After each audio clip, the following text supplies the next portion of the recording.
오늘 읽어드린 이 마태복음 13장 1절로 8절 이 말씀에 보면 예수님께서 비유로 하신 말씀입니다. 그런데 그 비유가 어떤 비유냐면은 밭이 네 종류의 밭이 있다는 거예요. 그런데 그 네 종류의 밭에 씨를 뿌렸을 때에 그 네 종류 밭에서 씨 뿌린 사람이 거두고자 하는 열매를 어떤 밭에다 씨를 뿌려야 열매를 거둘 수 있느냐, 그것도 30배, 60배, 100배의 결실을 할 수 있느냐 하는 것을 예수님께서 비유로 말씀하시면서 이 비유 속에서 우리 성도들을 너희들이 가지고 있는 밭이 어떤 밭이냐, 너 마음에 있는 그 밭이 어떤 밭이냐 하는 것을 확인해 보라고 하신 주님의 말씀입니다. 그래서 오늘 이 말씀을 우리 모두가 함께 들으면서 과연 지금 내가 생각하고 행하고 하는 이 내 마음의 밭은 주님이 보셨을 때 어떤 밭일까 하는 것을 잘 생각하여서 여러분이나 나나 우리의 마음의 밭이 씨가 뿌려져서 싹이 나고 또 싹이 자라서 열매가 맺어질 때에 30배, 60배, 100배의 결실을 맺는 그런 좋은 밭, 옥토와 같은 밭이 되기를 주의 이름으로 축원합니다.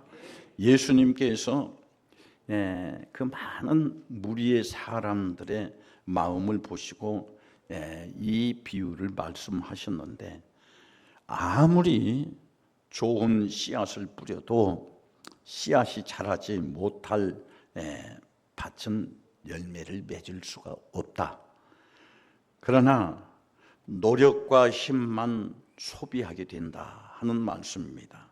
그러므로 저는 오늘 이 본문의 말씀에서 예수님께서 말씀하신 사람의 네 가지 마음의 상태를 말씀을 드리며, 여러분 우리 모두가 이 말씀을 듣고 내 자신이 주님이 원하시는, 주님이 인정하시는 그 심령의 상태가 되어서 많은 열매를 맺기를 주의 이름으로 축원합니다. 그런데 보세요, 여기에서 우리가 중요한 것은 씨앗이 어디에가 뿌려졌냐 이게요.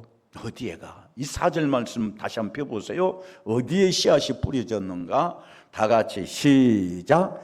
뿌릴새 들어는 어디에 뿌려졌다고요? 길가에 뿌려졌다는 거예요. 그렇기 때문에 사람 마음에는 길가와 같은 마음이 있다는 겁니다.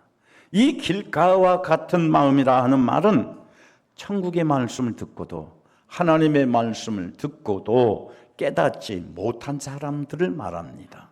여러분, 신앙생활하면서 가장 피곤한 신앙생활, 가장 고통스러운 신앙생활, 가장 의미 없고 가장 정말 무익한 신앙생활은 무슨 말이냐면은 어떻게 하든지 하나님의 말씀을 듣고도 깨닫지 못한 사람. 그런데 성도들이 하나님의 말씀을 듣고 다 깨닫느냐? 그렇지 않다 이 말이에요. 길가에 뿌려진 씨앗처럼 아무런 생각 없이 그 말씀을 놓쳐버린 생각. 저 말씀은 나의 형편에 맞지를 않아. 저 말씀은 내 환경에 맞지를 않아. 지금 내 환경이나 형편을 보면은 내가 저 말씀대로 순종할 수 있어? 다 갖추어진 사람들을 말하는 것이지. 그렇게 생각해 버리면서 그 말씀을 안 받아들이는 사람이 많아요. 오늘 예배를 참석하면서 이 말씀을 듣는 성도 여러분들, 나는 우리 화장제일교회 성도들 가운데에서 한 사람도 여러분의 마음의 밭이 길가에 뿌려진 자들이 길가에 뿌려진 씨앗처럼 길가와 같은 그런 마음 밭을 가진 성도가 없기를 주의 이름으로 축원합니다. 만약에 우리가 길가에 뿌려진 길가와 같은 마음밭이 된다면은 우리가 어떻게 되겠습니까? 오늘 본문의 말씀 13장 19절 말씀을 다 같이 읽어봅시다. 하나님의 말씀을 빼앗겨 버리면 어떻게 되는가? 19절 시작. 아무나 천국의 말씀을 듣고 깨닫지 못할 때는 따라하십시다. 악한 자가 와서 하나님의 말씀을 듣고도 깨닫지 못하면 그 뒤에 반드시 일어나는 일이 있습니다. 악한 자가 온다는 거예요. 악한 자가 나의 모든 삶의 현장을 휘방을 합니다. 악한 자가 내게 있어서는 안 될 것을 뿌립니다. 그래서 우리는 하나님의 말씀을 빼앗기면은 반드시 그 뒤에 나를 찾아오는 것은 악한 자다. 악한 자가 오지 않도록 항상 하나님의 말씀을 빼앗기지 않는 그런 성도가 되기를 주의 이름으로 축원합니다. 그러면은 길가와 같은 이런 사람은 왜 어떤 형태, 어떤 마음의 밭을 길가라고 하느냐? 성경을 또 읽어봅시다. 에베소서 4장 18절. 그래서 이런 사람은 씨앗을 뿌려봐야 악한 자가 뺏어가 버리구나. 말씀을 뺏어가 버리구나. 어떤 사람이요?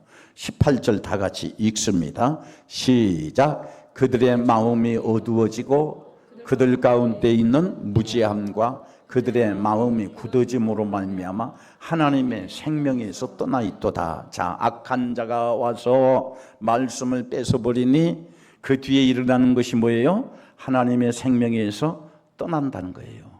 이게 무서운 결과예요. 그러면은 하나님에서 생명에서 떠나는 그 일이 왜 이루어지느냐? 여기 말씀해 보니까 마음이 굳어졌다는 거예요. 따라합시다. 마음이 굳어졌다. 마음이 굳어짐으로. 그래서 여러분, 하나님의 은혜와 하나님의 사랑과 하나님의 보호와 하나님의 생명에서 떠나지 않기 위해서는 어떻게 해야 하느냐면은 여러분들이 하나님의 말씀을 들을 때 그 말씀을 듣는 여러분들이 굳어지지 아니해야 돼. 그래서 이 세상에서 해볼 수 없는 사람, 만들어 볼 수 없는 사람은 어떤 사람이냐면 고집스럽게 하나님의 말씀을 받아들이지 않는 굳어진 사람. 그래서 늘 내가 기도할 때 주여 내 마음이 하나님의 말씀 앞에서 굳어지지 않게 하여 주시옵소서. 딱딱해지지 않게 해주시옵소서. 오늘 우리 모든 성도 여러분들이 하나님의 말씀을 잘 듣고 하나님의 말씀에 잘 순종되어지기를 주의 이름으로 축원합니다. 그 다음에 두 번째로 길가에 뿌려진 마음이, 첫 번째는 마음이 굳어진 사람이라고 그랬습니다. 두 번째는 어떤 사람이냐? 19절 말씀 또 읽어봅시다. 에베소서 4장 19절 말씀 다 같이 시작. 그들이 감각 없는 자가 되어 자신을 방탕에 방임하여 모든 더러운 것을 욕심으로 행하되. 아멘. 하나님의 말씀에 감각이 없어지면 죄를 서슴없이 짓습니다. 하나님의 말씀에 감각이 없으면 하나님이 내가 이렇게 하면은 하나님께서 은혜를 주실 것인가 축복을 주실 것인가 그것을 구별을 못해요. 그래서 하나님의 말씀을 받아들이지 않으면 어떻게 합니까? 죄에 자기 자신을 내버려 둬요. 우리가 하나님 앞에서 예배를 드리든지 헌금을 하든지 또 말씀을 순종하든지 봉사를 하든지 시험이 왔을 때에 마귀 역사를 이기든지 했을 때 우리가 꼭 지켜야 할 것은 무엇이냐면 그 예배 속에서 자기 자신을 죄에게 방임시키지 말아야 돼. 할렐루야. 예배를 드리면서 예배 가운데 있으면서도 예배 하나님 앞에 드리는 예배 같지만은 그 예배 때에 죄를 짓는 사람이 얼마나 많은지 몰라요. 이런 죄에 자기 자신을 방임시킨 내놔버리면 안 된다 이 말이에요. 또 우리가 하나님 앞에 헌금을 할 때도 마찬가지입니다. 저는 지금까지 신앙생활을 하면서 어떤 예물을 드려도 한 번도 내 임의로 해본 적이 없어요. 임의로 해본 적이 없어. 반드시 주님 이렇게 예배할 때 이런 일이 있는데 어떻게 할까요? 성령의 감동이 저는 반드시 옵니다. 반드시 성령의 감동이 와요. 그런데 나도 성령의 감동이 왔지만은 내 욕심 때문에, 내 인색함 때문에 성령의 감동에 내 욕심이 이겨버릴 때가 많고 내 인색함이 이겨버릴 때가 많아요. 이것이 뭡니까? 자기를 죄에게다 방임시켜버린 거예요. 또 우리의 삶 속에서도 마찬가지입니다. 어쩔 때는 무슨 일을 당할 때에 주님, 이 일 앞에서 내가 어떻게 해야 할까요? 무슨 일을 당할 때 내가 어떻게 해야 할까요? 기도할 때 주님은 하나님의 선하신 답을 내게 영감으로 주십니다. 감동을 주셔요. 그런데 그 하나님의 선하신 일이 내게서 묵살당해버려요. 왜? 내 성격 때문에, 내 습관 때문에, 일시적인 마귀 역사 때문에. 그래서 하나님이 원하시는 어떤 일 앞에서도 하나님이 원하시는 그 답은 몰라서 못하는 것이 아니라 내 감정이 먼저 앞서서 하나님의 일이 무시되어 버릴 때가 많아요. 이게 죄에다가 방임을 시키는 거예요. 그러면 왜 우리에게서 이런 일이 일어나느냐? 영적인 감각이 없기 때문이에요. 할렐루야. 영적인 감각을 잘 가져야 돼. 목사도요, 목회를 하면서 이 영적인 감각이 없이 그냥 이론적인 목회를 이렇게 하는 거야 하면서 학문적인, 경험적인, 지식적인 목회만 하면은요, 교회 마귀의 운동장이 되어버려요. 이게 그래서 나이를 점점 먹어가면서, 목사의 나이를 먹어가면서 목회를 해가면서 늘 깨닫는 게 학문이 아니구나, 공부가 아니구나, 지식이 아니구나, 성령의 감동이구나. 저는 한번 죽다가 살아난 사람 아니에요.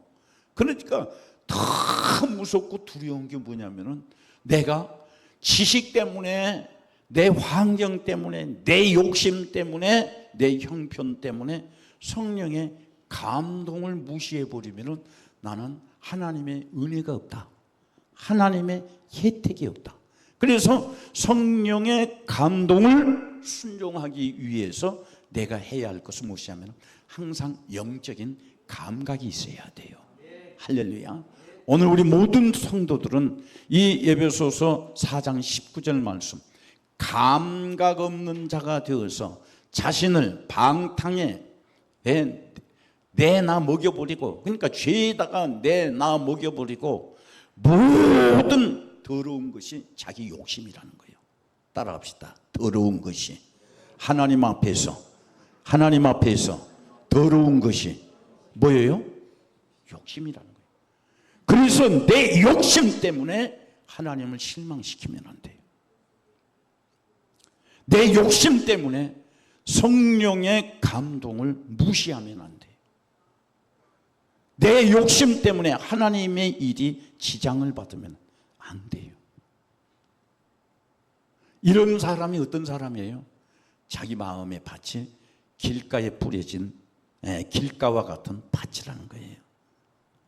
그 다음에 또 길가와 같은 밭은 어떤 밭이냐? 마가복음 3장 5절 말씀입니다. 마가복음 3장 5절 다 같이 읽어보십시다. 길가와 같은 마음은 어떤 마음인가? 마가복음 3장 5절 다 같이 시작. 그들의 마음이 완악함을 탄식하사 노하심으로 그들을 둘러보시고 그 사람에게 이르시되 내 손을 밀라 하시니 내밀매 그 손이 회복되었더라. 이것은 예수님께서 지금 손 마른 사람의 병을 고쳐주는 현장에서 있었던 것입니다. 그래서 손 마른 사람이 예수님에게 와서 내가 이렇게 손이 지금 말라서 힘이 하나도 없고 지금 너무 힘드니까 예수님 좀 고쳐주십시오 했을 때 그 환자와 예수님을 지켜보는 옆에 있는 사람들이 예수가 해내겠어? 저거 고쳐내겠어? 저것도 마귀의 왕이 또 저짓을 한다 하면서 예수님이 하시는 그 일 가운데 하나도 긍정적으로 보지를 않는 거예요. 인정해 주질 않는 거예요. 교회 안에도요, 어떤 사람이 그거 되는가 보자 되지 않는가 보자, 뻔한 일이야, 되도 않은 일을 저렇게 하고 왜 저러는지 모르겠다고. 어쩔 때는 목사가 교회 이렇게 합시다. 목사를 교회 일에 한 번도 그냥 즉흥적인 게 없어요. 무슨 일 앞에서든지 주여 이 일을 하면 되겠습니까? 안 되겠습니까? 이 일을 할 때에 주님 마귀 역사 일어나면 안 됩니다. 시험 들면 안 됩니다. 이번 주에 우리 중고등부 수련회 유년주일학교 성경학교를 하는데 제가 그냥 즉흥적으로 얘기해서 재직들 다 5만 원씩 내놔 그렇게 한 거 아니에요. 그 전에는 이렇게 하려니 주님 결제해 주세요. 주님의 결제가 뭡니까? 후유증이 없게 해주세요. 시험이 없게 해주세요. 하는 말씀이요. 그렇게 기도하고 하는데 지금 이제 그것을 자기는 느닷없이 듣는 사람은 또 저러는 것 봐. 왜 저런지 모르겠어. 되는가 안 되는가. 여러분들 교회 일하면서 무슨 일을 할 때 교회에 재정이 투입이 되고 뭐가 할 때 왜 저러는지 모르겠다는 그런 생각을 안 해본 사람은 해보지 않습니까? 가정에서도 믿음으로 행할, 남편은 믿음으로 하려고 하는데 아내는 믿음이 아니라 왜 저런지 모르겠다. 그게 뭐냐면 완악한 사람이요. 완악한 사람. 그래서 우리 모든 성도들은 완악한 성도가 되어서는 안 돼요. 오늘 방금 그 말씀 다시 한번 마가복음 3장 다시 한번 띄워봐. 완악한 마음을 누가 탄식했다고 그랬어요? 누가? 주님이 탄식하셨다는 거예요. 그래서 우리가 굉장히 가정을 위하는 것 같고 교회를 위하는 것 같고 믿음으로 하는 것 같지만은 그 속에는 완악함이 있다면은 주님이 나를 보고 탄식하지 않도록 해야 한다 이 말이요. 할렐루야. 여러분 속에, 여러분의 생각 속에, 여러분의 행위 속에 나는 주님께로부터 칭찬을 받느냐 인정을 받느냐, 내 이 마음을 가지고 있는 이것을 보시고 주님이 나를 데리고 쓰시느냐 데리고 쓰시지 않느냐 이것을 생각해야지. 여러분의 생각이나 여러분의 행위나 여러분의 말 가운데에서 주님의 탄식 소리가 들리면 안 돼요. 할렐루야. 따라합시다. 주여 나로 통해서 주님이 탄식하지 않게 해주세요. 할렐루야. 이런 사람에게 하나님의 은혜가 있고 하나님의 축복이 있는 거예요. 다시 거듭 말씀드리지만은 우리 모든 성도들은 완악한 성도가 되지 않기를 주의 이름으로 축원합니다. 그 다음 두 번째 어떤 밭이 있습니까? 시간이 없으니까 빨리빨리 지나가겠습니다. 이렇게 설교하다가는 안 되겠어요. 5절 6절을 읽어보십시다. 마태복음 13장 5절로 6절 다 같이 시작. 더러는 흙이 얕은 돌밭에 떨어지매 흙이 깊지 아니하므로 곧 싹이 나오나 해가 돋은 후에 타서 뿌리가 없으므로 말랐고. 아멘. 이 말은 무슨 말입니까? 돌밭과 같은 마음을 가진 사람이라는 거예요. 더러는 흙이 얕은 돌밭에 떨어지매 흙이 깊지 아니하므로 싹은 나오나 해가 돋은 후에 그 싹이 타져버린다는 겁니다. 이런 사람은 어떤 사람입니까? 20절 말씀에서 이런 사람에 대한 설명을 해주고 있습니다. 20절 다 같이 읽습니다. 돌밭에 뿌려졌다는 것은 하나님의 말씀을 듣고 기쁨으로 받되. 아멘. 21절 또 시작. 그 속에 뿌리가 없어 잠시 견디다가 말씀으로 말미암아 환난이나 박해나 모든 어려움 시험이 일어날 때 곧 넘어지는 자요. 오늘날 대부분의 성도가 바로 이 성도예요. 우리 대부분의 성도가 오늘 여기 말씀 돌밭과 같은 말씀의 성도예요. 내가 하나님의 말씀을 들을 때 옳습니다. 그렇게 해야 합니다. 맞습니다. 그렇게 해야 합니다. 그런데 아멘 했지만 그 다음에는 시험이 와. 그 다음에 시험이 와. 그래서 그 하나님의 명령이, 하나님의 요구가 처음에 들려질 때는 기쁨으로, 그렇게 해야 하나님의 은혜를 받을 수 있어, 그렇게 해야 하나님의 축복을 받을 수 있어, 그렇게 해야 우리 교회가, 우리 가정이, 내 사업이, 내 자녀가 잘 될 수 있어, 내 영혼이 잘 되어야 돼. 아멘. 그러나 아멘 해놓고 돌아서서 보니까 돈이 얼마나 드는데, 돈이 얼마나 드는데, 내 형편이 지금 어쩌는데, 내 환경이 어쩌는데. 교회 안에서 설교를 들을 때는 기쁨으로 아멘 했지만은 집구석에 돌아가면 그것이 시험이 돼버려.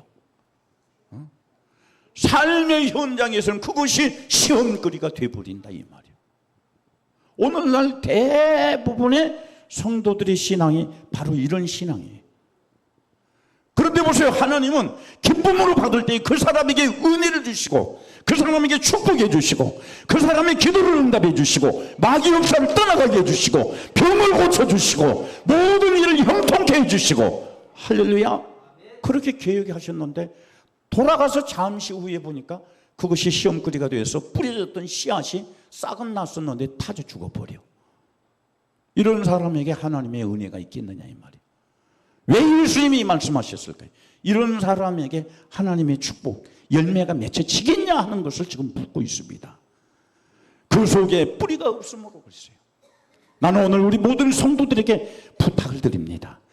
말씀이 내 속에서 싹이 나서 잘 자랄 수 있도록 뿌리가 깊이 박힐 수 있는 그런 믿음의 사람, 옥토가 되어지기를 주의 이름으로 축원합니다. 크게 아멘 하세요. 할렐루야. 네. 그 다음 세 번째, 또 어떤 밭이 있습니까? 네.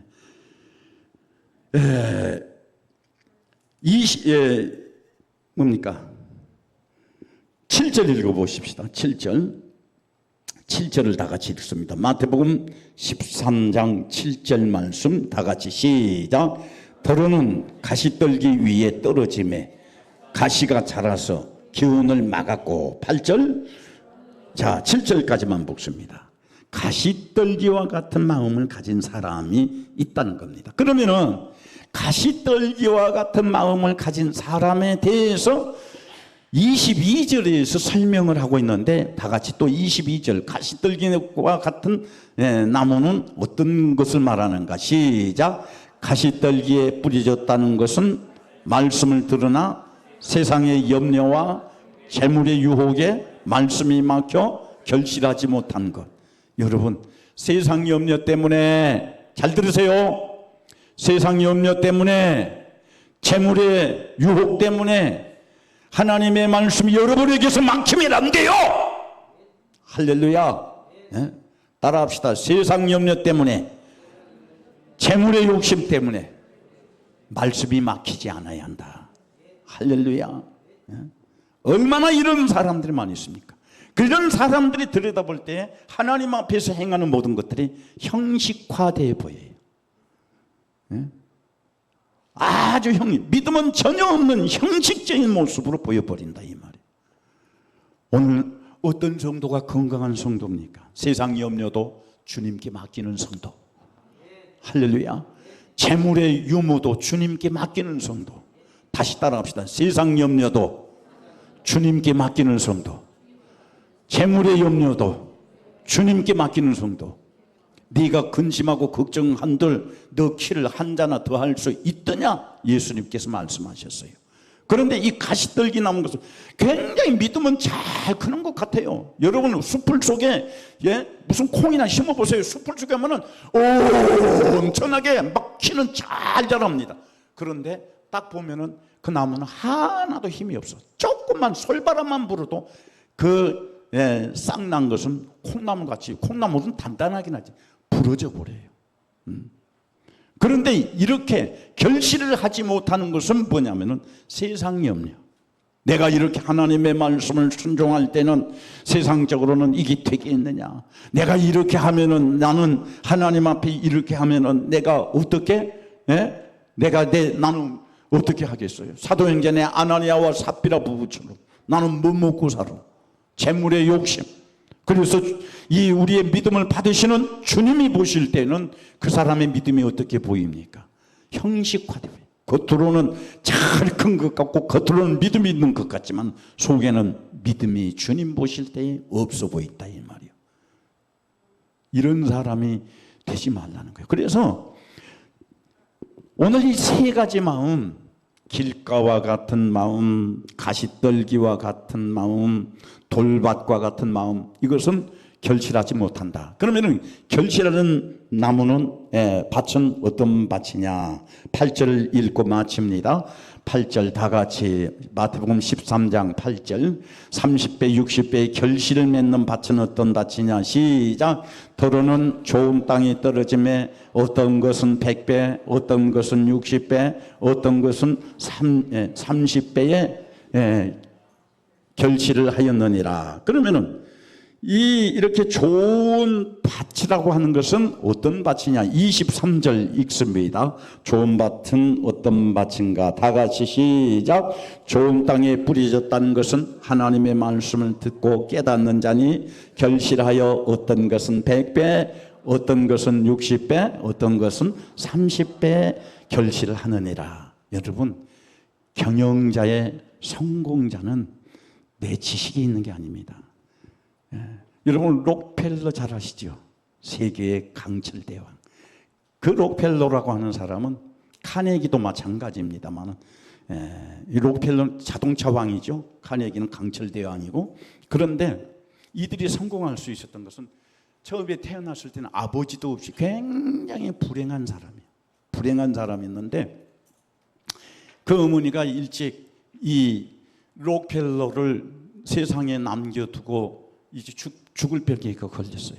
그런데 이 록펠러가 볼 때 아무것도 해줄 수도 없고 어머니 병을 어떻게 고쳐줄 수도 없는데 결국은 그 병으로 인해서 어머니가 죽어가면서 아들에게 자기가 가지고 있던 유산 하나를 준 거예요. 그 유산이 뭐냐면 바로 성경이에요.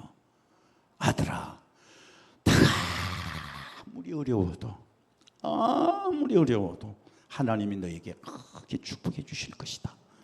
이후에 이제 하나님이 너가 이 말씀을 갖고 붙잡고 살면 하나님께서 크게 축복해 주실 것이다. 그러니 축복해 주실 때에 너 욕심 때문에 11조 떼어먹지 말아라. 그리고 너는 그들에게는 이제 추수감사, 맥주감사가 큰 절기잖아요. 추수감사 때에 너가 할 수 있는 최고의 예물을 하나님 앞에 드려라. 훗날에 이제 그가 어머니가 돌아가시면서 자기에게 유일한 유품 하나 준 것이 성경이었고 자기에게 유언한 것은 하나님 앞에서 이렇게 살으라는 그것 하나였기 때문에 록펠러를 처음에는 자기의 믿음으로 한 것이 아니라 어머니의 그 유언대로 그렇게 행했더니 훗날에는 하나님 앞에 11조를 어떻게 드려야 할 것인가 자기가 계산이 안 되니까 그 회사 안에다가 여러 가지 지사에서 들어온 수익금을 해서 11조를 구별하는 직원을 10명을 두었다는 거예요. 10명을 11조만 계산해서 드리는 직원을. 또 올 한 해 이 우리 기업이 받아들이는 것의 수입에 하나님 앞에 어떻게 감사해야 할 것인가 그런 것들을 계산하는 직원을 두었다는 거예요. 여러분 좋은 땅은 뭡니까? 죽어가는 사람이라도 나에게 하나님의 말씀을 주시는 것이 좋은 땅이에요. 할렐루야. 여러분 자녀에게 좋은 땅이 뭡니까? 하나님의 말씀에 순종하게 만드는 것이 좋은 땅이에요. 할렐루야. 오늘 좋은 교회가 어떤 교회입니까? 성도의 비유 맞추고 성도의 편리 맞추고 좋은 분위기 좋은 뭐니까 시설 갖추고 그게 좋은 교회 아니에요. 좋은 교회는 여러분들이 하나님의 축복을 받도록 말씀으로 교육하고 유도하는 게 좋은 교회예요. 할렐루야. 왜 여러분들이 좋은 교회에 다녀야 됩니까? 병들었을 때 병 고쳐져야 돼요. 실패했을 때 실패의 자리에서 나와야 돼요. 그러기 위해서는 어떻게 해야 됩니까? 길가와 같은 마음이 되면 안 돼요. 돌짝밭과 같은 마음 되면 안 돼요. 가시떨기 나무와 같은 밭이 되면 안 돼요. 우리의 마음은 어떤 밭이 되어야 합니까? 옥토가 되어야 합니다. 오늘 이 옥토에 뿌려진 씨앗이 여러분들에게서 싹이 나무로 말미암아 30배, 60배, 100배의 결실을 맺는 우리 모든 성도들이 되기를 주의 이름으로 축원합니다. 기도하겠습니다.